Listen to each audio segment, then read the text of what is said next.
Mon cœur est dans la joie lorsque l'on me dit allons à la maison du Seigneur. C'est ce que David, le roi, inspiré du Seigneur dans ses psaumes, s'écriait. Il disait mon cœur est dans la joie lorsque l'on me dit allons à la maison de l'Éternel. J'espère qu'il en est de même pour toi, qu'il y a une grande joie quand tu viens dans ce lieu parce que c'est là que la présence du Seigneur est déversée, c'est là qu'il y a la vie en abondance et ce pour l'éternité. Il nous l'est dit dans la parole du Seigneur. Alors, ce matin, nous voulons nous plonger dans la révélation justement de ce thème et j'aimerais vous entretenir avec quelques paroles qui vont nous permettre de mieux comprendre ce que le Seigneur attend de nous cette semaine. Alors, je vous invite tout simplement à prier avec moi pour que nous puissions ensemble aller dans la profondeur de ce thème. Prions le Seigneur. Éternel notre Dieu, nous voulons te dire merci pour tes grâces, pour tes bontés, pour ta fidélité. Car c'est toi, Seigneur, qui est au milieu de nous et qui nous régénère encore ce matin. Par ton esprit, tu nous vivifies. Tu nous apportes une parole, Seigneur éternel, qui nous fait du bien. Et nous voulons te dire merci pour cela. Ta parole fait tout. Elle nous soutient, Seigneur, et elle nous fait aller de l'avant. Et ce matin, Seigneur éternel, nous croyons de tout notre cœur que ta parole, qui est une lampe pour nous, Seigneur, qui nous éclaire, Seigneur, éclairera encore nos cœurs et nos vies pour nous permettre, Seigneur, d'avancer encore plus dans ta volonté. Seigneur, que le cœur de chacun puisse véritablement, Seigneur, s'ouvrir et recevoir cette parole d'une manière bien disposée, Seigneur. Je te le demande au nom de Jésus. Et je te dis merci, Père, dans le nom de Jésus-Christ, nous t'avons ainsi prié et nous disons ensemble, Amen. Amen. Alors effectivement, semaine de la maison de Dieu, le verset que j'aimerais prendre comme point de départ se trouve dans Hébreux au chapitre 3 à partir du verset 1, qui nous dit ceci. C'est pourquoi, frères saints, qui avaient part à la vocation céleste, considérez l'apôtre et le souverain sacrificateur de la foi que nous professons, Jésus, qui a été fidèle à celui qui l'a établi, comme le fut Moïse dans toute sa maison. Car il a été jugé digne d'une gloire d'autant supérieure à celle de Moïse que celui qui a construit une maison a plus d'honneur que la maison elle-même. Chaque maison est construite par quelqu'un, mais celui qui a construit toute chose, c'est Dieu. Pour Moïse, il a été fidèle dans toute la maison de Dieu comme serviteur pour rendre témoignage de ce qui devait être annoncé. Mais Christ l'est comme fils sur sa maison. Et sa maison, c'est nous, pourvu que nous retenions jusqu'à la fin la ferme confiance et l'espérance dont nous nous glorifions. Voilà donc un passage où l'apôtre veut bien faire comprendre que nous sommes l'ouvrage, l'édifice de Dieu. Et qu'effectivement, il y avait Moïse, qui a commencé un travail, qui a été fidèle dans toute la maison de l'Éternel pour établir le tabernacle selon tout ce que Dieu lui avait dit. Le Seigneur lui a montré le modèle sur la Sainte Montagne, une révélation très forte, avec force de détail. Chaque chose devait être à sa place. Chaque chose devait être construite exactement comme Dieu l'avait dit, jusqu'aux décorations qui devaient être parfaitement respectées. C'était un ouvrage particulier, un ouvrage d'art que Moïse s'était vertué à mettre en œuvre. Et il nous est dit qu'il a été fidèle dans toute la maison du Seigneur. Il a fait conformément à tout ce que Dieu lui a dit. Et il a mis en œuvre donc le culte qui devait revenir à Dieu avec tout ce qui était requis par le Seigneur. Mais Moïse préfigure la personne de Jésus-Christ.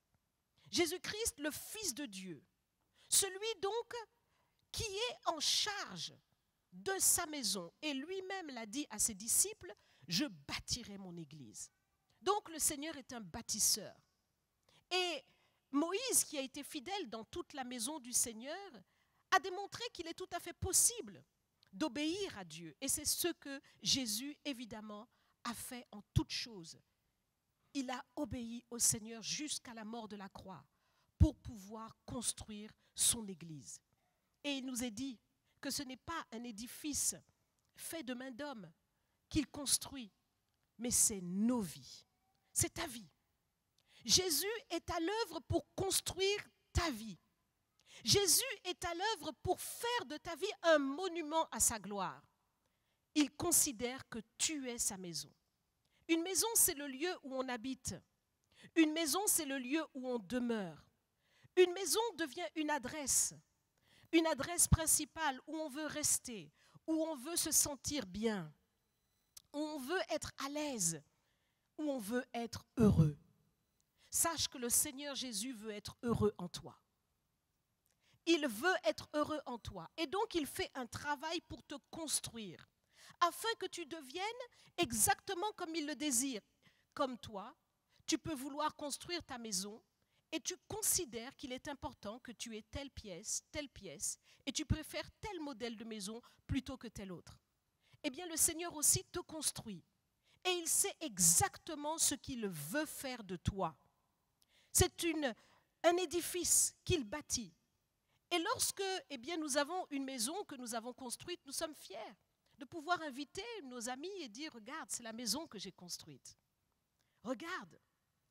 On invite ceux qu'on aime pour qu'ils puissent se réjouir de l'œuvre, du travail que l'on a fait. Cela a pris des années, cela a été un grand sacrifice, cela a demandé beaucoup d'investissement, cela a demandé beaucoup d'énergie, mais au bout, non seulement soi-même, mais aussi ceux qu'on aime peuvent en profiter. Amen. Et c'est la même chose pour toi. Le Seigneur veut pouvoir te présenter au Père et dire « Regarde Seigneur, regarde ce que j'ai fait d'un tel, d'une telle. » Tu étais dans la boue, tu étais dans le caniveau si je puis dire, et le Seigneur t'a sorti de là. Il a fait de toi un vase d'honneur, quelqu'un que l'on peut admirer, quelqu'un qui est transformé. Ça, c'est l'œuvre de Dieu. Et jour après jour, Dieu te construit. Et il veut continuer de te construire.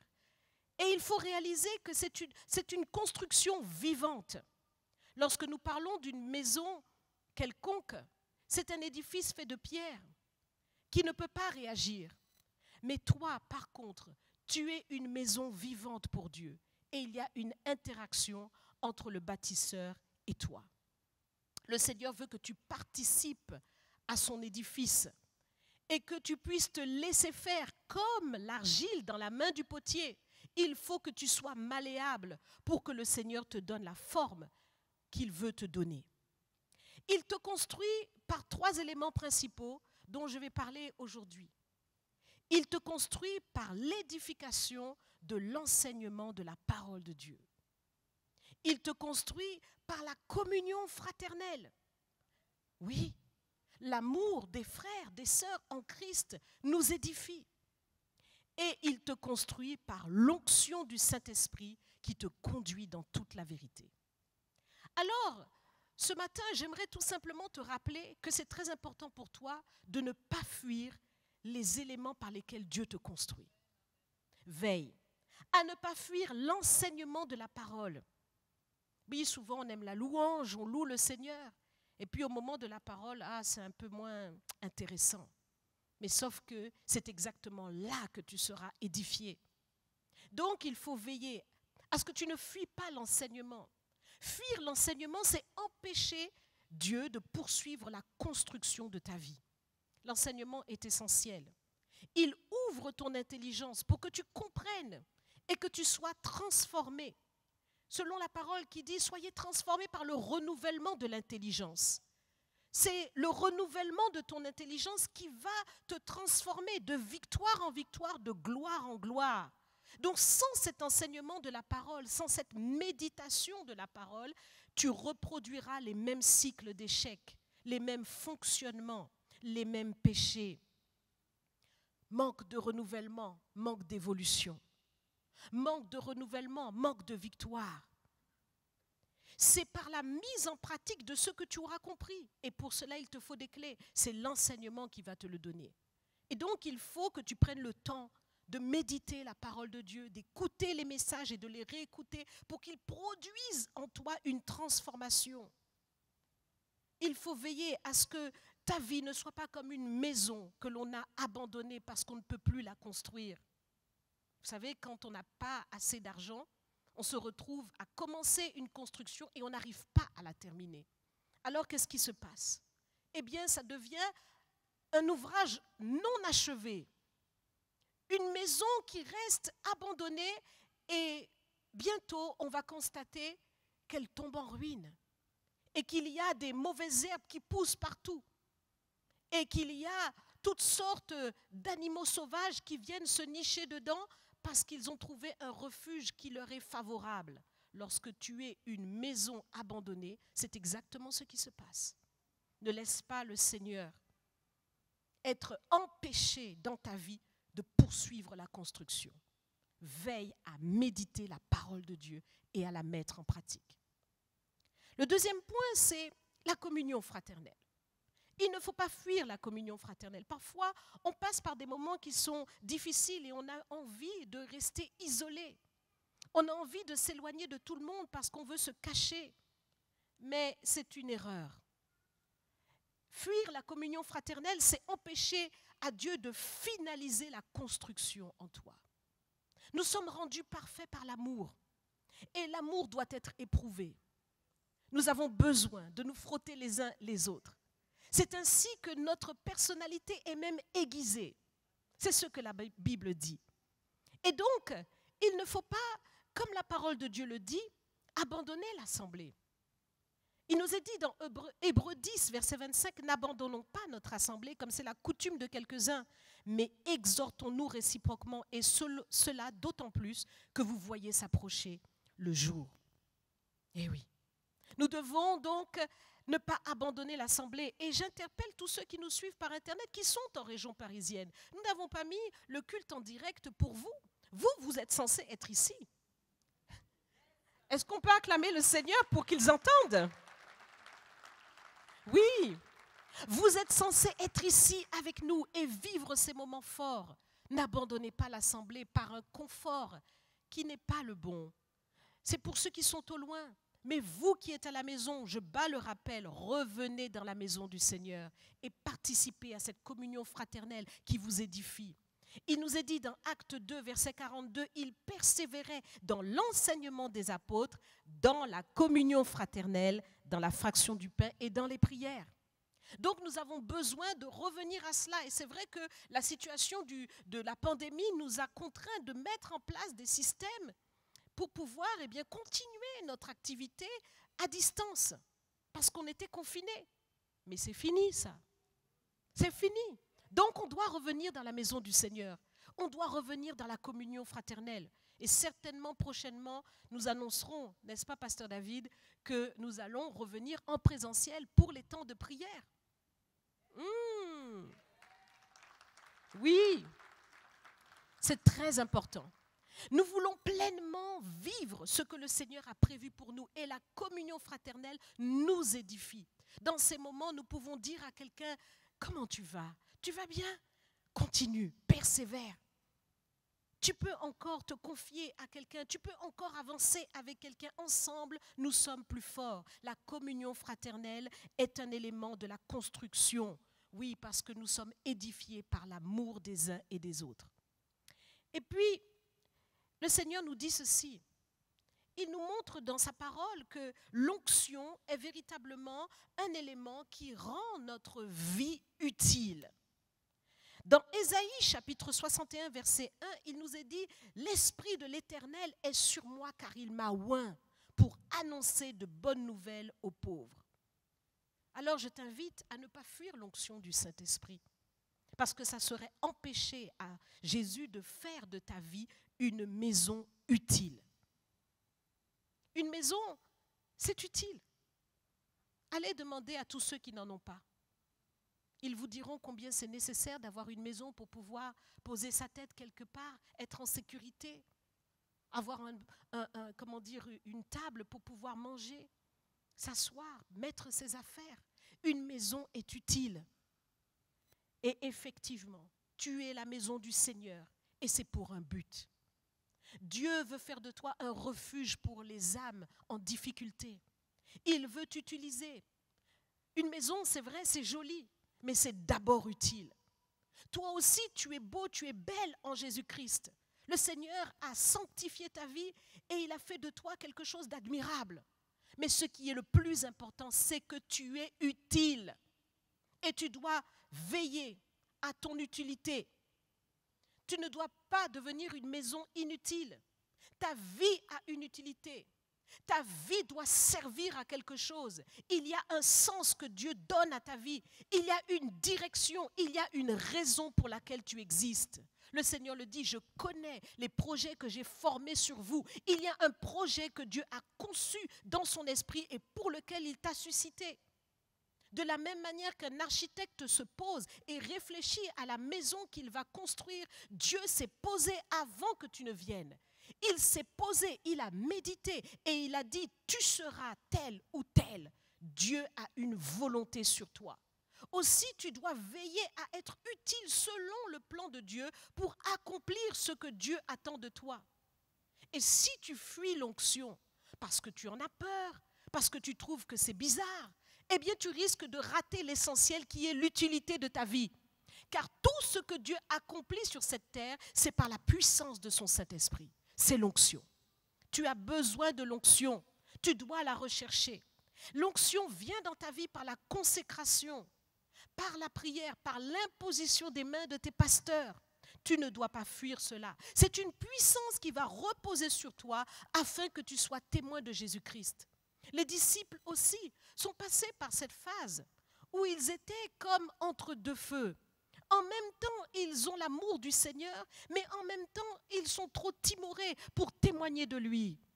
Alors ils se réfugient, ils se cachent à Jérusalem, ils ferment les portes. Jésus-Christ est mort et ils ne savent pas ce qui va advenir de leur vie. Toi aussi, peut-être que tu passes par des moments où tu te dis, je ne sais pas ce qui en adviendra pour demain. Mais ne t'inquiète pas, Dieu a un plan. Dieu a un plan et tout est contenu dans le plan de Dieu. Ton bonheur est dans ce plan-là. Et donc, lorsque les disciples ont laissé la puissance du Saint-Esprit venir dans leur vie, ils sont rentrés dans le bonheur de leur vie parce qu'ils étaient en harmonie avec la volonté de Dieu. L'utilité te donne le bonheur. Très important, ce ne sont pas les choses que tu vas posséder qui vont te rendre heureux, mais c'est véritablement l'harmonie entre toi et le Seigneur. C'est cette utilité qui va véritablement te remplir. Pourquoi? Parce que l'onction qui vient pour un but, c'est une huile de joie. C'est ce que la Bible te dit. Et donc, si tu veux véritablement être dans ce bonheur-là, il faut pleinement recevoir l'onction du Seigneur. Dans Actes 1, verset 8, le Seigneur dit, mais vous recevrez une puissance, l'Esprit du Seigneur qui surviendra sur vous, et vous serez mes témoins. Dieu veut faire reposer sa puissance sur toi et donc c'est très important maintenant que tu réalises cette utilité et que tu rentres pleinement dans l'utilité de ta vie en ne fuyant pas cette onction. Semaine de la maison de Dieu, c'est ta semaine. C'est ta semaine pour te mettre en ligne avec le Seigneur sur ces 3 points dont j'ai parlé. Mais c'est aussi pour nous de réaliser, comme je le disais tout à l'heure, que le Seigneur qui nous considère comme son temple, comme sa maison, eh bien nous devons veiller à être en adéquation avec le constructeur pour participer à son édifice. Et nous devons aussi réaliser que le Seigneur nous a donné une adresse, une maison. C'est le centre du réveil chrétien. C'est là que nous sommes bien enseignés, c'est là que nous sommes édifiés dans l'amour, c'est là que nous recevons l'onction du Saint-Esprit. Et donc, il ne faut pas négliger la maison du Seigneur. Parce que toutes les fois que nous travaillons aussi à construire ce ministère que le Seigneur nous a confié, nous-mêmes aussi participons au fait de développer des vies, de construire des vies, des hommes, des femmes, des enfants qui sont appelés en aussi grand nombre que le Seigneur le veut. Et lorsque nous nous penchons sur les Écritures, nous voyons qu'à un moment donné, dans le livre de Néhémie, eh bien, ils ont constaté la ruine de la maison du Seigneur. Ils ont regardé, ils ont vu l'enceinte était abandonnée, il y avait plein de choses qui traînaient, il y avait plein de choses qui manquaient. Et il nous est dit dans Néhémie 10, verset 35, qu'ils ont pris une résolution. Et ce matin, j'aimerais t'encourager aussi, pendant que tu laisses ta vie être construite par Dieu, de ne pas négliger le lieu où Dieu lui-même le fait.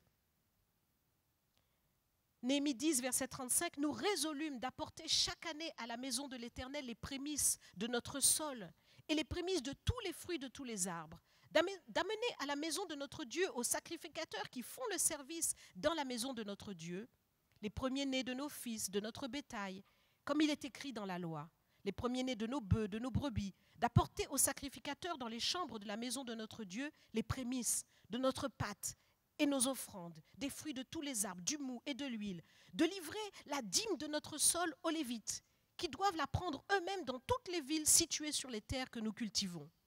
Le sacrificateur, fils d'Aaron, sera avec les Lévites quand ils lèveront la dîme. Et les Lévites apporteront la dîme de la dîme à la maison de notre Dieu, dans les chambres de la maison du trésor. Car les enfants d'Israël et les fils de Lévi apporteront dans ces chambres les offrandes de blé, de mou, d'huile. Là sont les ustensiles du sanctuaire et se tiennent les sacrificateurs qui font le service, les portiers et les chantres.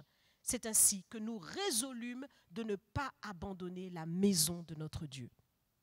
Ils ont pris une résolution parce qu'ils voulaient que cette maison puisse représenter ce qu'elle était au fond pour eux. C'était leur gloire. C'était de cette maison-là qu'ils pouvaient se targuer. Oui, nous sommes les sacrificateurs de Dieu et voici le temple que le Seigneur nous donne d'édifier, dans lequel il règne. Et toi aussi, là où Dieu te construit, là où Dieu t'enseigne, là où la communion fraternelle se manifeste et là où tu trouves ton utilité, il est important que tu ne négliges plus la maison du Seigneur. Ils ont pris une résolution parce qu'ils voulaient que cette maison puisse refléter la gloire du Seigneur. Qu'est-ce que tu veux que le CRC représente aux yeux de toutes les nations? C'est à toi aussi de prendre une résolution. Dans Malachie chapitre 3 verset 10, il est dit « Apportez à la maison du trésor toutes les dîmes, afin qu'il y ait de la nourriture dans ma maison. Mettez-moi de la sorte à l'épreuve, dit l'Éternel des armées, et vous verrez si je n'ouvre pas pour vous les écluses des cieux, si je ne répands pas sur vous la bénédiction en abondance. » C'est une promesse que Dieu fait. Que lorsque nous faisons notre part pour honorer le Seigneur avec nos biens, pour pouvoir faire en sorte que sa construction soit totale, au travers du temple, eh bien, lui nous bénit en abondance. Ça, c'est la parole du Seigneur. Et je le rappelle, ce n'est pas la loi. C'est la promesse révélée que Dieu a faite à Abraham. Et c'est pareil pour toi. Toi aussi, le Seigneur t'a confié un édifice que nous bâtissons tous, dans lequel tu trouves refuge, dans lequel Dieu t'enseigne, Dieu te construit, Dieu te rend utile. Mais c'est important pour toi de ne pas abandonner la maison du Seigneur. C'est avec tes dîmes, tes offrandes. Pense que tu es assis sur une chaise. Mais c'est de l'argent. Pense que tu es dans un lieu, mais c'est de l'argent. Pense que tu entends le son de ce que je dis, mais c'est de l'argent. Eh oui. Donc il faut réaliser que c'est un coût que nous supportons tous pour aller de l'avant. Et il faut qu'il ne manque de rien dans cette maison. Et il faut même que cette maison soit glorieuse. Nous avons encore des choses à ajouter dans cette maison. Nous ne devons pas nous arrêter de construire la maison du Seigneur. Amen. Ce sont des choses très importantes. Nous devons faire en sorte que beaucoup plus de personnes puissent accéder à ce lieu. Nous devons faire en sorte que ce lieu soit confortable et qu'il y ait véritablement tout ce qui convient. Alors nous n'allons pas apporter des fruits, nous n'allons pas apporter des pâtes, nous n'allons pas apporter tout ce qui nous est dit là, non. Mais nous allons apporter les biens qui vont nous permettre de mettre tout ce qui convient pour que le confort soit dans ce lieu. Et cela, c'est toi, c'est ta part, c'est ta construction avec le Seigneur. C'est l'utilité aussi que Dieu te donne. Nous avons compris que la maison de Dieu, c'est à la fois nous-mêmes, mais c'est aussi ce que nous construisons pour l'Éternel, le lieu où nous sommes nous-mêmes édifiés. Et nous ne devons plus laisser ces choses dans la négligence. Ta vie a de l'utilité, ta vie a de l'importance, mais aussi la maison du Seigneur où ta vie est construite. Que vraiment le Seigneur nous bénisse tout au long de cette semaine et que notre résolution soit ferme, comme ceux qui ont travaillé avec Néhémie et qui ont reconstruit le temple. Nous allons nous mettre debout si vous êtes d'accord. Vous êtes d'accord avec cette parole? Acclame le Seigneur de tout ton cœur. Oh oui, j'ai dit acclame le Seigneur de tout ton cœur. Ah, c'est merveilleux d'être construit par Dieu. Alors je vais, si vous le voulez bien, je vais élever une prière pour le peuple de Dieu. Je te demande tout simplement en signe de communion avec moi, de lever les mains vers le ciel. C'est comme ça que nous recevons de la part du Seigneur et je vais prier. Éternel mon Dieu, voici ton peuple devant toi. Je te dis merci parce que nous sommes l'ouvrage de ta main. Nous sommes ceux que tu construis, Seigneur, jour après jour. Tu nous édifies par la connaissance de ta parole. Tu nous apprends à la mettre en pratique.